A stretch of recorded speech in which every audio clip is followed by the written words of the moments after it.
사순절 네 번째 주일입니다. 아버지 마음이 그랬구나라는 제목으로 말씀 함께 나누겠습니다.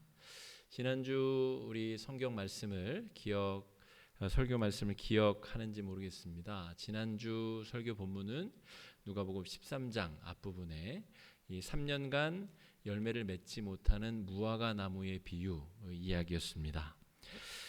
열매가 맺히길 바라는 농장 주인과 또 그 농장을 돌보고 있는 농부가 서로 의견이 달라서 서로 줄다리기를 하게 되죠. 농장 주인은 3년간이나 열매가 없는 이 무화과 나무를 계속 더 뭐 하겠느냐 그랬더니 농부가 두루 파고 거름을 주겠사오니 한 번만 더 기다려 주십시오.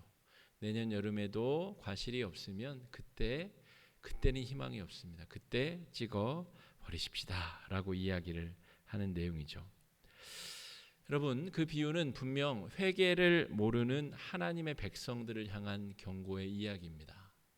하나님의 백성들인데 그들이 하나님 앞에 회개하는 마음으로 자기가 죄인임을 고백하는 마음으로 나아가지 않고 자기가 의롭고 자기는 특별하고 자기는 하나님의 이미 선택된 백성이기에 나는 회개할 일도 없고 하나님 앞에 나아갈 일도 없다. 그런 마음을 품고 있는 자들이 바로 3년간 열매 맺지 못하는 무화과 나무로 등장하고 있습니다. 오늘 본문 우리가 잘 아는 탕자의 비유 말씀을 저는 이 3년 동안 열매 맺지 아니했던 무화과 나무의 그 말씀과 연결하여서 오늘 여러분과 은혜를 나누고자 합니다. 오늘 본문의 이야기는 우리가 너무나 잘 알다시피 한 아버지와 그의 두 아들과 관련된 이야기입니다. 그런데 그 두 아들의 모습을 잘 살펴보니 오늘 열매 맺지 못하는 무화과 나무와 같은 아들이 있고 또 다른 아들이 있더라 하는 것이죠. 오늘 본문 15장 1절 말씀을 한번 같이 읽어보겠습니다. 시작. 모든 세리와 죄인들이 말씀을 들으러 가까이 나아오니. 세리와 죄인들은 명실공한 죄인들입니다. 자기들이 죄인인 줄 알고 남도 그 사람들을 죄인인 줄 아는 사람들. 이 사람들이 예수님이 하시는 말씀, 기적, 여러 가지 일들을 보다 보니 내가 이대로 살다가는 안 되겠구나. 내가 죄인이구나. 우리 조상들이 하나님의 백성이었는데 내가 이런 식으로 살고 있구나. 그것을 깨달아져서 예수님 앞에 나왔다는 이야기입니다. 하나님의 말씀을 경청하기 위하여 죄인들이 그 삶을 이제 벗어 던져버리고 새로운 삶을 살기 위하여 예수님 앞에 나왔다는 것이죠. 반면 2절 말씀 한번 보겠습니다. 2절입니다. 시작. 바리새인들과 서기관들이 수군거려 이르되 이 사람이 죄인을 영접하고 음식을 같이 먹는다 하더라. 2절에 등장하는 바리새인들과 서기관들은 13장 앞절에 나오는 3년간 열매를 맺지 아니하는 무화과 나무 같은 자들입니다. 저희 죄인들은 우리와 차원이 다른 악인들, 우리는 의롭고 선한 사람들. 그런데 기적을 베풀고 좋은 말을 많이 하던 저 예수라는 작자가 우리와 같이 이야기를 나누는 것이 아니라 저 죄인들과 어울려 밥을 먹고 이야기를 나누는 것을 보니 저 예수도 가짜구나. 저 예수도 거짓이구나. 저 예수는 우리를 구원할 메시아가 아니구나 라고 서로 이야기를 하고 있다는 것이죠. 정말 열매 맺지 못하는 무화과 나무는 자기들이면서 이 거름을 파고 두루 땅을 파고 거름을 주려 하는 예수님조차 죄인과 함께 더불어 그냥 다 싸잡아 비난하고 있다 하는 얘기죠. 우리가 아는 오늘 이 탕자의 비유 이야기는 두 아들과 아버지와 관련된 이야기입니다. 둘째 아들이 이 세상에 나가서 한번 자기만의 삶을 살고 싶었던 것이죠. 그래서 아버지에게 유산을 미리 달라고 이야기합니다. 우리가 지금 살아가는 세상에는 그럴 수도 있다라고 생각이 듭니다. 그죠? 둘째 아들이 저기 어디 집을 사야 되는데 돈이 좀 부족하다 그래요. 그러면 어차피 나중에 내가 죽으면 물려줄 것인데 그래 미리 좀 주자. 그렇게 생각할 수도 있을 것 아니에요? 그런데 당시의 유대인들의 사고방식 세계관 안에서는 굉장히 폐륜적인 말을 한 것입니다. 아버지는 지금 살아있지만 거의 죽어있는 산송장과 같으니 나중에 줄 거 미리 땡겨 주시오. 이렇게 요청하는 내용입니다. 그 집안의 문제뿐 아니라 나중에 우리가 살펴보겠지만 이러한 문제는 그 지역 사회 전체, 그가 속한 지파 전체를 모욕시키는 굉장히 폐륜적이고 모욕적인 언사를 아버지께 한 것이죠. 그런데 대개의 경우는 아버지가 그것을 거부해야 되는데 이 아버지는 그 둘째 아들에게 유산을 주어 멀리 떠나가도록 허락해 줍니다. 그리고 큰아들은 아버지 옆을 지키고 섰지만 그 마음 역시 정말 아버지를 사랑하고 아버지 옆에 있고 싶어서가 아니라 그런 관습에 못 이겨서 자기가 비난받을까 봐, 자기조차 이 유산으로부터 떨어져 나갈까 봐 그런 여러 가지 복잡한 심정으로 아버지 옆에 남아 있었던 첫째 아들이 있었습니다. 여러분, 오늘 이 두 아들과 지금 1절, 2절에 묘사된 사람들을 제가 연관지어서 한번 이야기해 보겠습니다. 1절에 등장한 세리와 죄인들은 다 탕진하고 다시 아버지께 거짓골로 돌아온 둘째 아들과 같은 사람들입니다. 자기가 나가봤더니 다 탕진하고 정말 최악, 끝에 완전히 바닥까지 내려갔다가 다시 아버지께 돌아온 아들. 이 아들이 바로 세리와 죄인들. 자기의 삶을 완전히 놓쳐버린 채 정말 죄인의 삶을 살다가 다시금 진리이신 예수님께 돌아온 사람들, 두 번째 아들 탕자와 같은 사람들입니다. 2절에 등장하는 바리새인과 서기관들은 불만 속에 아버지 옆을 지켰었던 첫째 아들과 같은 사람들입니다. 정말 하나님을 사랑해서 율법을 지킨 사람들이 아니라 하나님께 벌 받을까 봐 강박적인 마음으로 율법을 지킨 사람들. 자기는 죄인이 아니기 때문에 의로운 삶을 살아야 되기 때문에 율법을 강제로 억지로 억울한 마음에 지킨 사람들. 그래서 이 사람들 마음이 억울한 겁니다. 내가 그렇게 힘들고 어렵게 율법을 지켰는데 저 죄인들과 내가 같은 존재라니 나는 받아들일 수 없다 하는 것이죠. 이 바리새인들과 서기관들이 바로 첫째 아들과 같은 사람들이다 하는 것이죠. 그런데 오늘 본문 말씀을 잘 읽어보면 두 아들 모두 회개의 열매가 필요한 죄인들이다 하는 것이 오늘 본문의 주제입니다. 로마서 1장, 2장, 3장도 같은 주제를 가지고 있습니다. 로마서 1장은 모든 이방인들이 죄인이다. 2장은 모든 유대인들도 죄인이다. 3장은 그러므로 모든 피조 세계에 존재하는 사람들은 다 죄인이다. 그렇게 로마서가 시작하고 있죠. 그러니까 지금 세리와 이 죄인들과 더불어 하나님을 잘 믿고 있다라고 하는 바리새인들과 서기관들 역시 두 아들 모두 회개의 열매가 필요한 죄인들이다라고 하는 것입니다. 그런데 두 아들 중에서 지금 회개의 열매를 맺어가고 있는 아들이 누구인가라고 하면 바로 둘째 아들이다라고 할 수가 있겠습니다. 둘째 아들만이 회개의 열매를 맺어가고 있는 중입니다. 자신이 허랑방탕하게 다 망가져서 다 소진된 다음에 바닥을 찍고 보니 이게 진짜가 아니었구나를 깨닫고 다시 아버지께 돌아온 아들, 회개하고 회개의 열매를 맺어가고 있는 아들이 둘째 아들이다라고 하는 것이죠. 19절 말씀 우리 한번 같이 읽어보겠습니다. 19절입니다. 시작.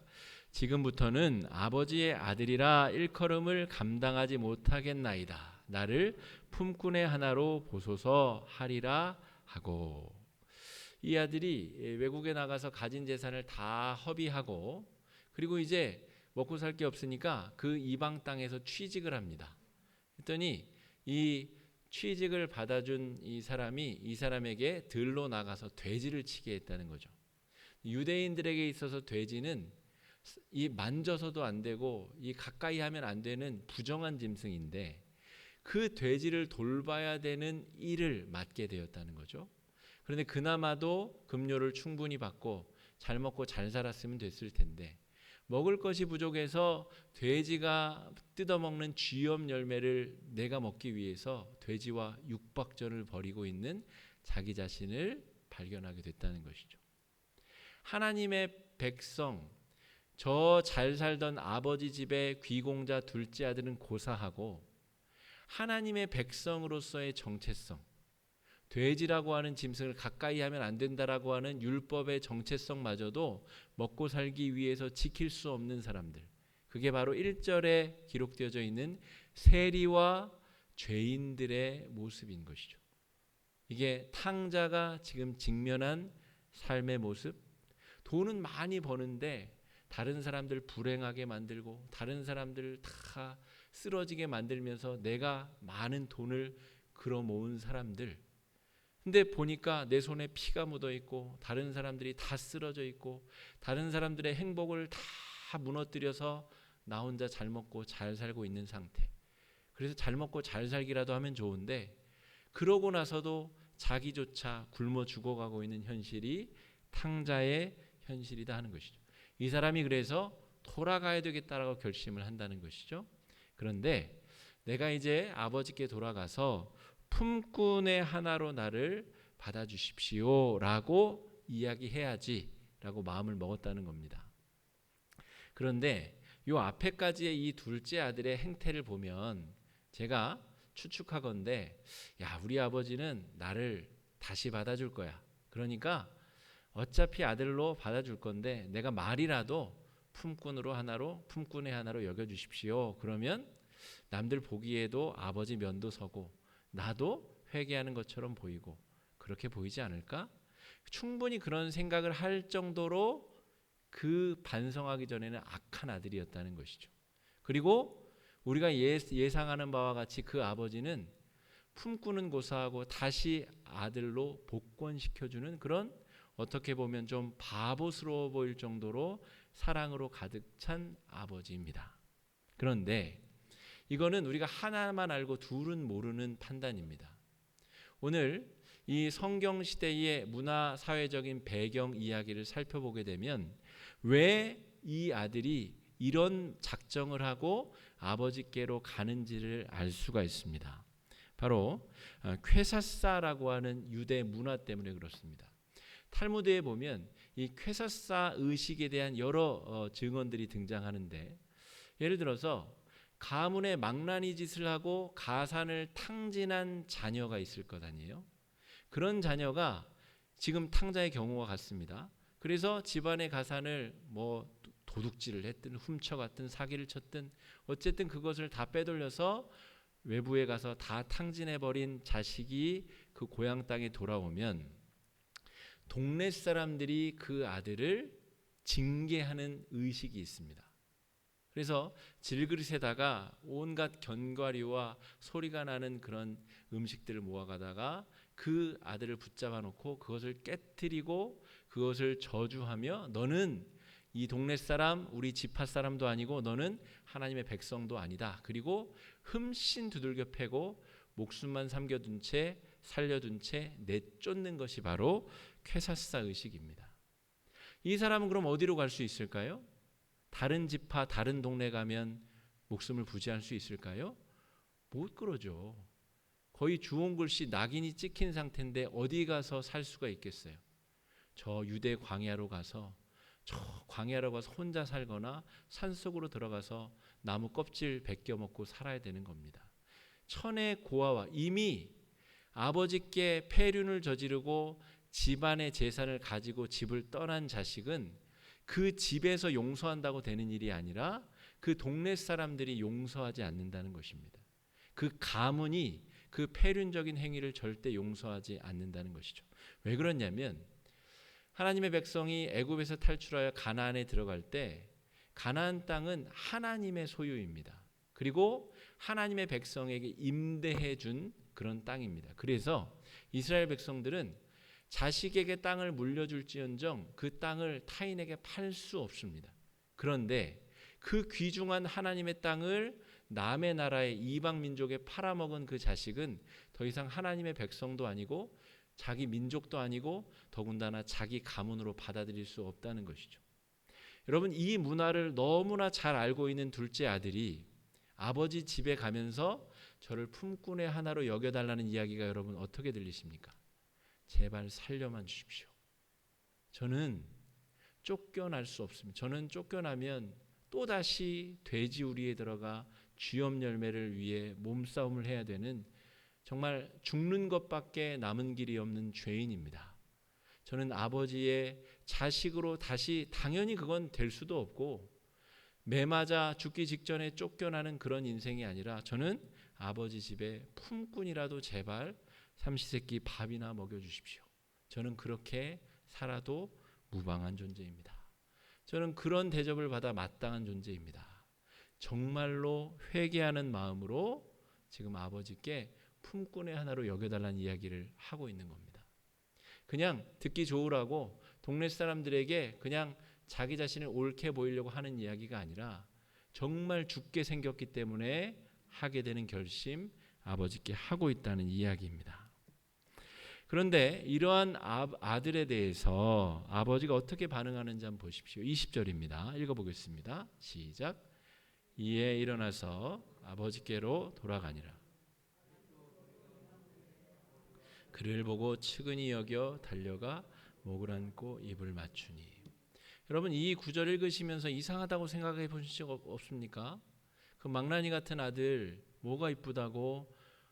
여러분, 언제 올지 모르는 아들을 지켜보려면, 동구 밖을 지켜보려면 거의 깨어있는 모든 순간 정신이 거기가 있어야 됩니다. 그리고 몸도 마음도 시선도 동구 밖을 향해 있어야 됩니다. 왜 이런 미련한 짓을 아빠가 하고 있을까? 아버지가 하고 있을까요? 이 쾌세사 의식 때문에 그렇습니다. 자신이 먼저 발견하지 못하면 동네 사람들이 그 아들을 때려 죽이거나 죽기 직전까지 매질을 하여 내쫓을 것이 확실하기 때문에 이 아버지는 동구 밖을 지켜봐야 되는 겁니다.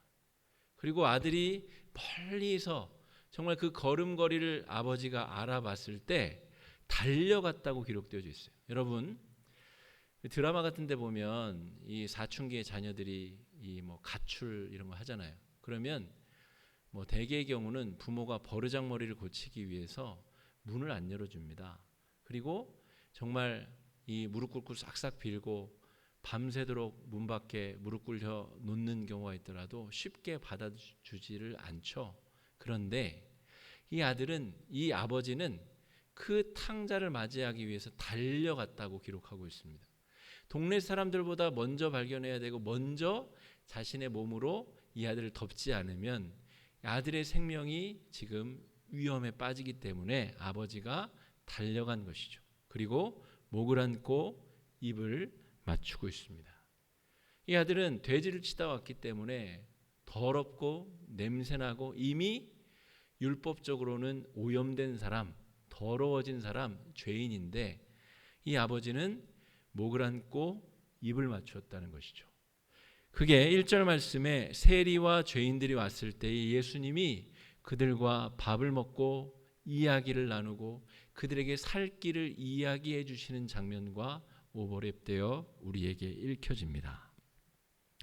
여기서 끝이 아닙니다. 제일 좋은 옷을 입히고 가락지를 끼우고 신발을 신겨서 흥겨운 잔치를 열었습니다.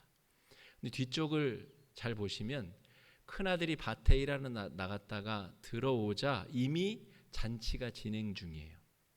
여러분, 이게 무슨 말인지 아십니까? 아버지는 이미 잔치를 준비하고 있는 겁니다. 언제 아들이 와도 이런 의식이 진행되도록 준비하고 있는 것을 말하고요. 왜 이런 잔치를 벌였을까요? 이런 잔치를 벌여야 모든 동네 사람들이 아들이 돌아왔음을 알고 아버지가 아들을 용서했음도 알고 이 아들을 내가 다시 지위를 복권하여 주었으니 당신들은 좌우지간에 말하지 마시오. 아무런 판단도 하지 마시오라고 공개적으로 선포하고 있는 것입니다. 여러분, 우리가 죄인이었는데 예수님을 믿고 하나님의 자녀가 되었습니다. 여러분, 이 놀라운 기적적인 사건이 우리가 하나님께 은혜를 입은 사건이죠. 여러분, 이것은 있을 수가 없는 일인데 그 소식을 만방에 전하기 위하여 지금 아버지는 큰 잔치를 열어 동네방네 소문을 내고 자기 아들이 살아 돌아왔음을 기뻐하고 다시 아들의 지위를 복권시키고 있다 하는 것입니다. 여러분, 24절 말씀 굉장히 중요한 구절이 등장합니다. 24절 읽어보겠습니다. 이 내 아들은 죽었다가 다시 살아났으며 내가 잃었다가 다시 얻었노라 하니 그들이 즐거워하더라.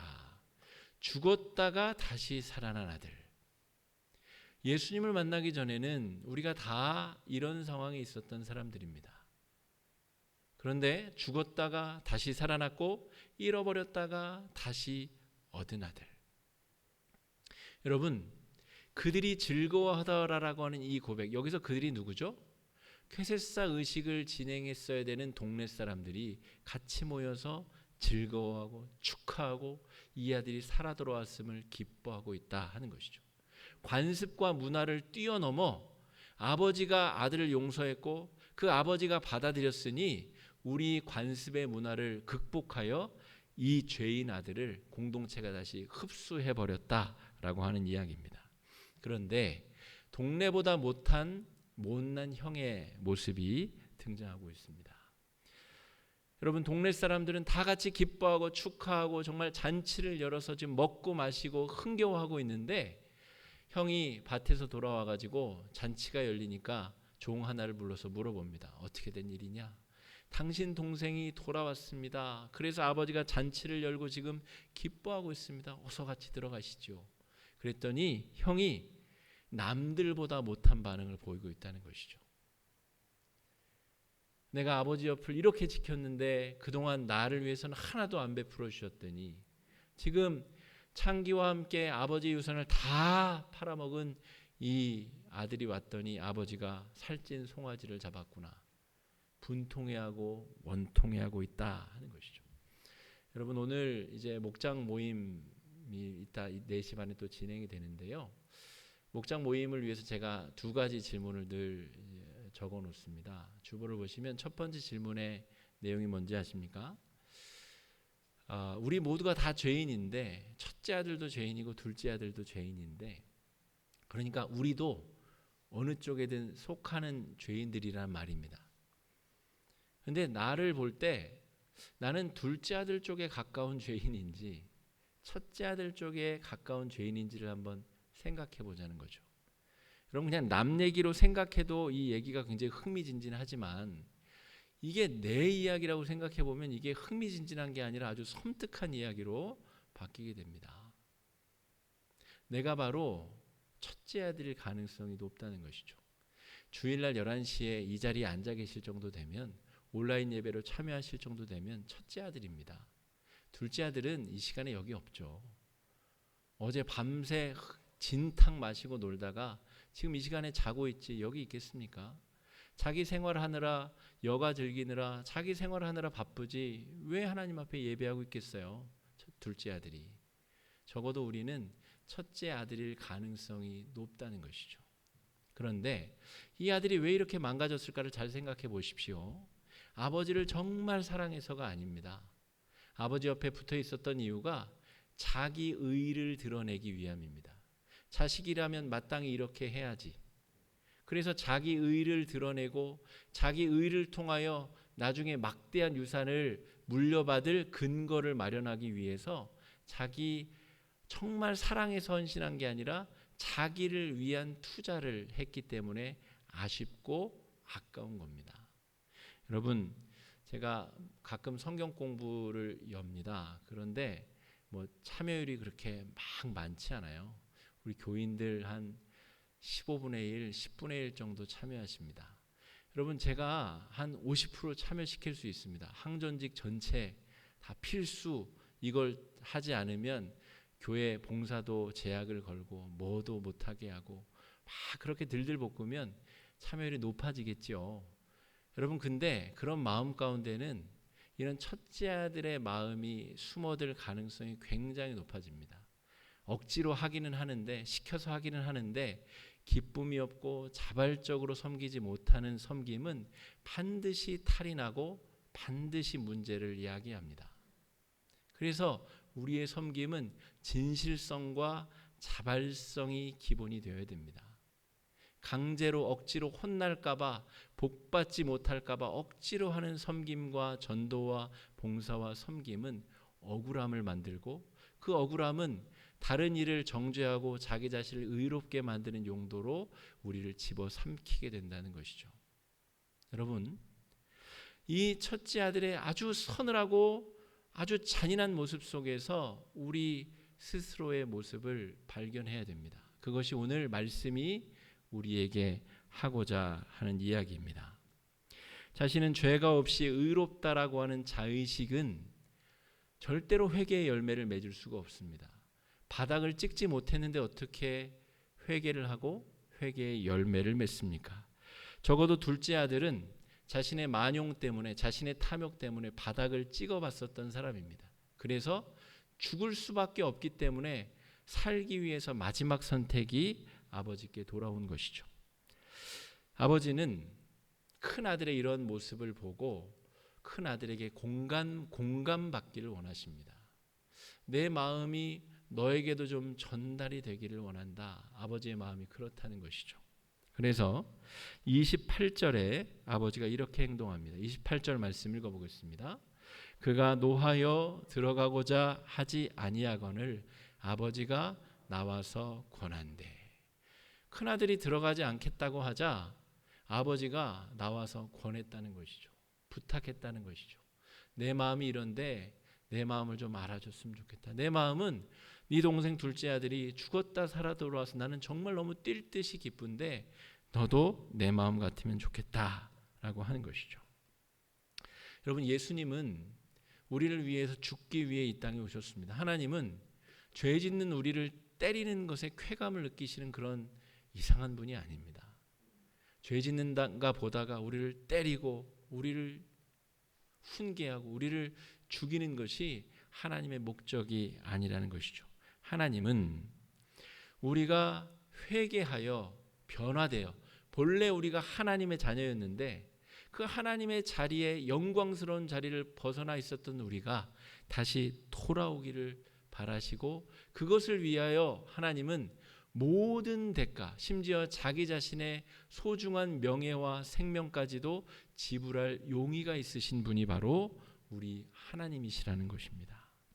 그리고 그 하나님은 먼저 믿은 우리들에게 공감을 요청하십니다. 너희들, 은혜를 먼저 경험한 너희들, 내 마음 같으면 좋겠다. 내 마음으로 너희도 세상을 좀 바라보면 좋겠다. 그렇게 우리에게 이야기하고 계신다는 것이죠. 여러분, 이러한 마음으로 지금 우리 주변에 벌어지고 있는 일들을 한번 살펴봅시다. 우크라이나와 러시아가 지금 한 달째 전쟁을 하고 있는데 아무리 사람들이 죽어나간다는 이야기를 봐도 내 마음이 아무런 변화가 없다면 문제가 있는 거죠. 하나님이 그 살상의 현장을 보시면 하나님이 어떤 마음이실까? 우리의 공감을 요청하고 계신 것이죠. 얘야, 너도 같이 들어가서 잔치에 참여하자. 지금 전쟁의 참화를 보고 내가 정말 피눈물을 흘리고 있는데 너는 마음이 어떠니? 라고 우리에게 공감을 요청하고 계시다는 거죠. 환경이 파괴되고 저 북극 빙하가 녹아 떨어지고 있는 현장을 보고 하나님이 참담한 마음을 우리와 나누기 원하신다는 것입니다. 코로나19 때문에 고통 중에 있는 사람들, 남북 분단이 또 갈등이 고조되고 대륙간 탄도미사일이 또 발사가 됐죠. 이런 어려운 이 통일의 길이 아니라 정말 더 차가운 냉전의 길로 가는 이 현실에 대한 하나님의 마음이 너희들도 좀 느끼면 좋겠다. 너희는 벌써 미리 은혜를 받은 사람들이 아니냐. 우리에게 그렇게 말씀해 주고 계신 것이죠. 남녀 간의 갈등, 세대 간의 갈등, 또 복음이 절실히 필요한 그 사람들에게 있어서 너는 뭐하고 있느냐. 예수 복음이 전해지는 일에 이 아버지처럼 불타는 심정으로 바라보고 있느냐. 매일매일 동구 밖을 바라보며 집 나간 아들이 돌아오진 않을까, 매일매일 밤낮을 가리지 않고 지켜보고 있는 그 아버지의 마음을 이 첫째 아들이 헤아리고 있느냐라고 하는 것이죠. 여러분, 죄인을 기다리시는 하나님의 마음에 공감하며 또 복음을 증거하고 또 중보기도할 수 있는 그런 한 주가 될 수 있기를 바랍니다. 뉴스를 보시며 신문을 보시며 그 일 벌어지는 일들에 대한 하나님의 마음을 공감하시고 중보기도하고 우리가 처한 상황에서 가급적 최선의 노력으로 정말 하나님의 마음에 공감하려는 노력을 기울이실 수 있는 그런 은혜의 한 주가 되시기를 주의 이름으로 축복합니다. 이 시간에 말씀 의지해서 함께 기도하겠습니다. 기도하실 때 주님, 이런 큰아들과 같은 냉랭한 마음이 아니라 주님 뜨거운 심장을 우리에게 허락하여 주시고 예수님의 그 사랑의 사건을 먼저 경험한 사람답게 하나님의 마음에 공감하며 기도하며 또 노력하며 나아가는 성도들 될 수 있게 되는 시간 함께 기도하며 나아가겠습니다. 기도하겠습니다.